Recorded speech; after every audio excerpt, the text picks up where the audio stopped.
ఒక గవర్నమెంట్ లైబ్రరీలో 30 సంవత్సరాలు పనిచేశాడు. లోపల నుంచి ఆ ప్రేరణ, లోపల నుంచి అతను సేవ, డ్యూటీ కూడా కాదు, ఒక పూజ భావంతో ప్రతి నెల వచ్చే జీతం ఒక అనాథాశ్రమానికి ఇచ్చేవాడంట. ఒక నెలంతా అనాథాశ్రమంలో బతికేవాడంట. అక్కడే పడుకునేవాడంట. ఒక చెప్పులు, హవాయి చెప్పులు, ఒక పంచ, ఒక షర్ట్ మాత్రమే అతనికి ఉండేది. He use to teach the అనాథ బిడ్డస్. ఇంకొక నెల జీతం వస్తే నవంబర్ నెలలో అది ఇంకొక ఆశ్రమానికి ఇచ్చి ఫుల్ మంత్ అక్కడ ఉండేవాడంట. అలాగ 30 సంవత్సరాలు చేశాడంటండి మహాత్ముడు. 30 years చేశాడు. ప్రతి నెల అతని సాక్రిఫైస్ ఇదే దేశానికి. రిటైర్ అయిపోయాడు, పెన్షన్ వచ్చింది.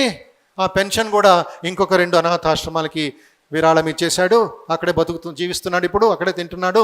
అనాథ బిడ్డలకి మ్యాథమెటిక్స్ అని నేర్పిస్తున్నాడు. సైలెంట్గా ఈ పని జరుగుతూ ఉంటే సడన్గా ఒకరోజు ఉన్నట్టుండే అమెరికన్ గవర్నమెంట్ నుంచి ఒక ఆహ్వానం వచ్చింది. We want you to come to New York for a very very special award by CNN channel called real heroes of the world అని పిలిపించి న్యూయార్క్కి 30 సంవత్సరాలు ఈ పని చేశాడు కాబట్టి, పని కాదు సేవ చేశాడు కాబట్టి అమెరికన్ ప్రభుత్వం అతనికి 30 కోట్ల రూపాయలు అవార్డు ఇచ్చిందంట. కళ్యాణ సుందరం గారు. అమెరికా వాళ్ళు చెప్పాలా మన దేశంలో గొప్పవాళ్ళు ఉన్నారని? ఇంకా నవ్వు వస్తుంది, నాకు బాధ కూడా కలుగుతుంది. ఇంకా బానిసత్వం అనండి. 70 సంవత్సరాలు మన దేశంలో ఇంత అద్భుతమైన ఉన్నారండి. ఇక్కడ లాస్ట్లో చూడండి ఏమిటో, sad India fails to honour him. Sad India fails to honor him. He even donated 30 crores award money. New York నుంచి మెడ్రాస్ దిగాడు, ఇంటికి వెళ్ళలేదు, SBIకి వెళ్ళాడు. 30 అనాథాశ్రమానికి 1 crore దానం చేశాడండి మహాత్ముడు. జై భారత్ మాతాకి జై. Real son of India.